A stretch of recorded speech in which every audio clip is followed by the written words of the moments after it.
ही आमची मुंबई, जिथे लोकांकडे एक दुसऱ्यासाठी 5 मिनिटं पण नाही. पण गणपतीचे हे 10 दिवस. अरे असं काय बघतायत? हो माहिती आहे, खूपच सुंदर मूर्ती आहेत ना. पण आधी बघा तर, फक्त थोडी माती या बाप्पाच्या रूपात कशी येतात.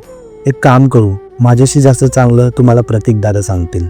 पण ते जे मूर्तीचं जे काम आहे ते माझ्या वडिलोपार्जित चालू झालेलं आहे. आणि हे मी काम माझ्या वडिलांच्या पिढीनपिढी आम्ही आहेत जातीने कुंभात. आमच्या पूर्वजांपासून हे काम चालू आहे. आणि त्यानंतर झालं तर आम्ही सर्व मातीच्याच मूर्त्या बनवतो.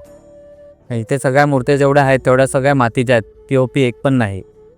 आणि त्यानंतर झालं तर प्रोसेस असते ते मूर्ती बनवण्याची. त्यासाठी पहिला माती मळायला लागते. माती आणावी, माती मळायला लागते, ती कुजत ठेवायला लागते. 5-7 दिवस ती माती कुजल्यानंतर तिच्या साच्यामध्ये ती दाबली जाते. दाबल्यानंतर ते आकार घेते मूर्तीचा, गणपतीच्या मूर्तीचा. आणि त्या मूर्तीनंतर तिला सुकवण्यात येते. मग सुकल्यानंतर मग तिची पॉलिश होते. पॉलिश झाल्या फिनिशिंग करण्यात बोलतात त्याला. फिनिशिंग झाल्यानंतर मग तिला व्हाईट कलर लागला जातो. व्हाईट कलरनंतर परत एकदा पॉलिश होऊन मग तिला बॉडी कलर, प्रत्येकाच्या चॉईसेसप्रमाणे बॉडी कलर लागला जातो. बॉडी कलरमध्ये पण चंदन शेड येते, बॉडी शेड येते. ते लागल्यानंतर मग कस्टमर रिक्वायर जसे असते तसे त्याला पॅच कलर्स लागले जातात. म्हणजे त्यांनी आपापलं सांगितलं का आम्हाला धोतारला हे कलर पाहिजे, ते लागलं जातं. मग त्याने चॉईसेस कलर भेटतात. चॉईसेस कलर झाल्यानंतर मग त्याच्यात येते शेडिंग झाल्यानंतर मग ती मूर्तीला गोल्डन काम चालू असतं. मग गोल्डन वगैरे झालं त्यानंतर मग तिचे डोळे काढण्यात येतात. त्याला बोलतात आखणे. मग ते डोळे वगैरे पूर्ण झाल्यानंतर बेस पाटाचा कलर लागल्यानंतर ती मूर्ती पूर्ण फायनल होते. फक्त मूर्ती बनत नाही तर तिला रंग देणे पण गरजेचं आहे. आणि ह्या छोट्या कलाकारच्या हातात आहे ती जादू. मला पेंटिंगची आवड आहे. मी लहानपणापासूनच म्हणजे पेंटिंगमध्ये रुतलेलो आहे. मी जेव्हा शाळेत होतो तेव्हा शाळेत असताना पण ह्याचा एकदा कॅम्प होता शाळेत, तेव्हाही तिथे मी खूप अटेंड केलेलं, खूप छान हे केलेले. आणि माझ्या मामाच्या इथे पण मी पेंटिंग करायचो. इथे येऊन मला जवळपास एक महिना झालेला आहे. मला पेंटिंगची आवड आहे म्हणून मी इथे येतो. असं इथं कोणी पण येऊन असं पेंटिंग करू शकत नाही. ज्याला आवड असते, ज्याला शिकण्याची इच्छा असते तो काहीही करू शकतो. बोलण्यात नक्कीच घाबरला असेल, पण त्याच्या कलेमध्ये सगळ्यात पुढे असा आपला मित्र. यार किती ते सुंदर डोळे, छोटा किंवा मोठा रूपात कसंही असू, शेवटी त्याच्या चरणीमध्येच एक वेगळं सुख आहे. जेवढा हा चिमुकला बाप्पाच्या आगमनाची वाट पाहत असेल तेवढंच आपण सगळेही पाहतोय.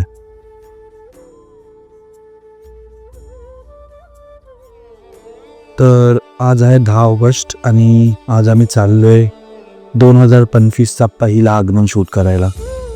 खूप एक्साइटमेंट, खूप जास्त एक्साइटमेंट मनात. माहीत नाही कसं जाणार, कसं नाही. नर्वस खूप जास्त आहे, बिकॉज हा माझा खूप असा ड्रीम प्रोजेक्ट कम्प्लीट करतोय मी. तर बघू आता कसं जातं हे. आता कॅमेरा वगैरे आम्ही पॅक करू आणि निघू सर आगमनासाठी. असं वाटत होतं हा प्रवास कधी संपेल आणि कधी आम्ही पोचू आगमनाला. फक्त मीच नाही, माझ्यासारखी अनेक लोक वाट बघत होती फक्त एकदा बघायला. आणि मग त्यानंतर आवाज येतं.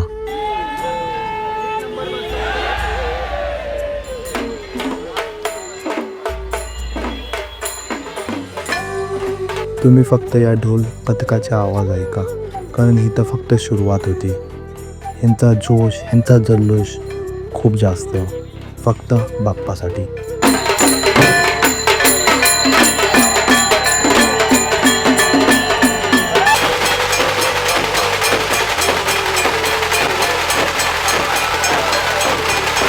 इतकी सुंदर मूर्ती, सांगा कोणाला या बाप्पांवर प्रेम नाही होणार. एवढा विशाल रूपात, पण त्यांचे आशीर्वाद कायम तेवढंच वरून सगळ्यांच्या वरती.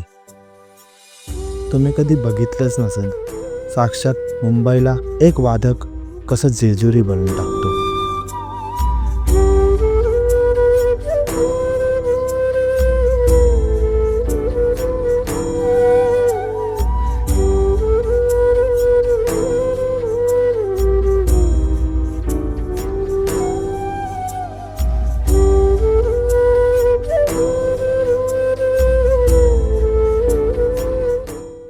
ही फक्त श्रद्धाच नव्हे, हे प्रेम आहे त्यांच्यासाठी.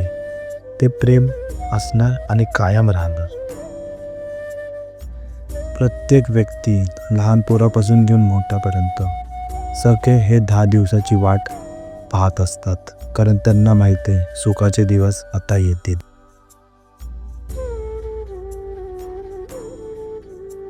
तुम्ही मुंबईकर आणि तुम्ही या जागेला ओळखत नसाल असं होऊच नाही शकत. हे कलागंत स्टुडिओ, इथे मुंबई उपनगरातील सगळ्यात उंच मूर्ती बनतात. वा, किती सुंदर मूर्ती आतून बाहेर पडते. इतकी उंच मूर्ती आणि चेहऱ्यावर तेज मन भावुक करते. हा मुंबई दक्षिणचा राजा. बघून तर 2 लाईन आठवल्या मनात. जगाचा विघ्नहर्ता, भक्तांचा आधार, गणराज तुझ्या विना नाही कोणताच उधार. आणि अशा अतिशय सुंदर मूर्ती जे मुंबईचे जीव आहेत. पण ही गर्दी, हा भगवा जो ते हव्याला चिरत फडकतोय, तर तुम्हाला कळलंच असेल आता कोण येते.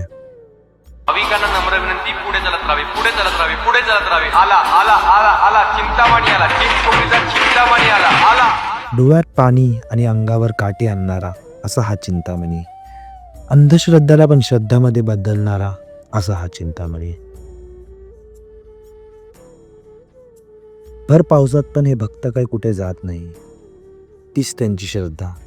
मग बाप्पा कुठं थांबतील?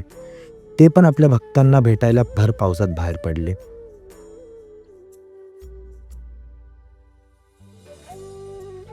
लाखांच्या संख्यामध्ये लोक येतात. एक पण व्यक्ती आपल्या जीवाची काळजी नाही घेत. ही फक्त श्रद्धाच आहे. चिंतामणीचं आगमन म्हणजे संपूर्ण भारतातलं सगळ्यात मोठं आगमन. हा आगमन एक श्रद्धा, हा आगमन लोकांच्या मनात एक भावना घेऊन येतो. देव कितीतरी असतील, पण बाप्पा एक वेगळाच विचार ठेवतात.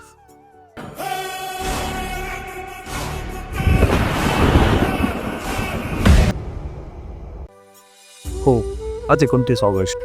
सगळे आपल्या आपल्या दरबारात बसले, लालबागपासून घेऊन चिंतामणीपर्यंत. एवढंच एक्साइटेड आम्ही पण आहेत. चाललोय बघायला त्या राजाला. पहिला आपला लालबागचा राजा.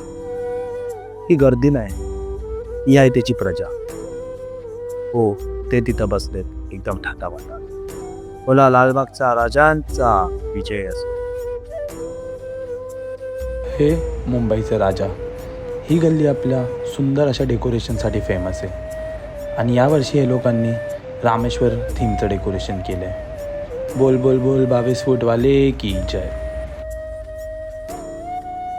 आणि असे अनेक गणपती.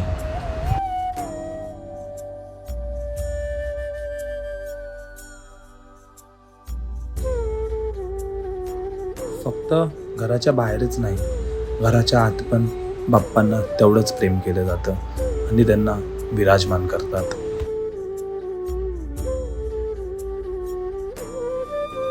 संपले ते 10 दिवस.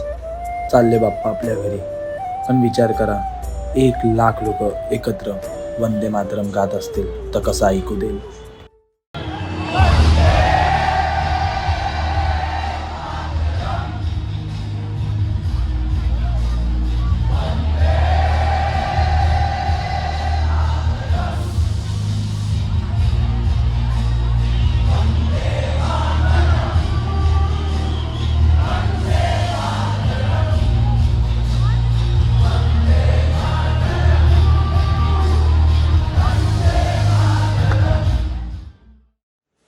ही समिंदराची लाट, देवा पाहते तुमची वाट. ढोल ताशाच्या या गजरात, देव निघाले थाटामाटात. या चरणी तुझ्या है देवा, ठेवा तो जीवन आमचे. घेतो निरोप तुमचा देवा, तुम्ही सदा सुखी आम्हा ठेवा. बाप्पा मोरया मोरया.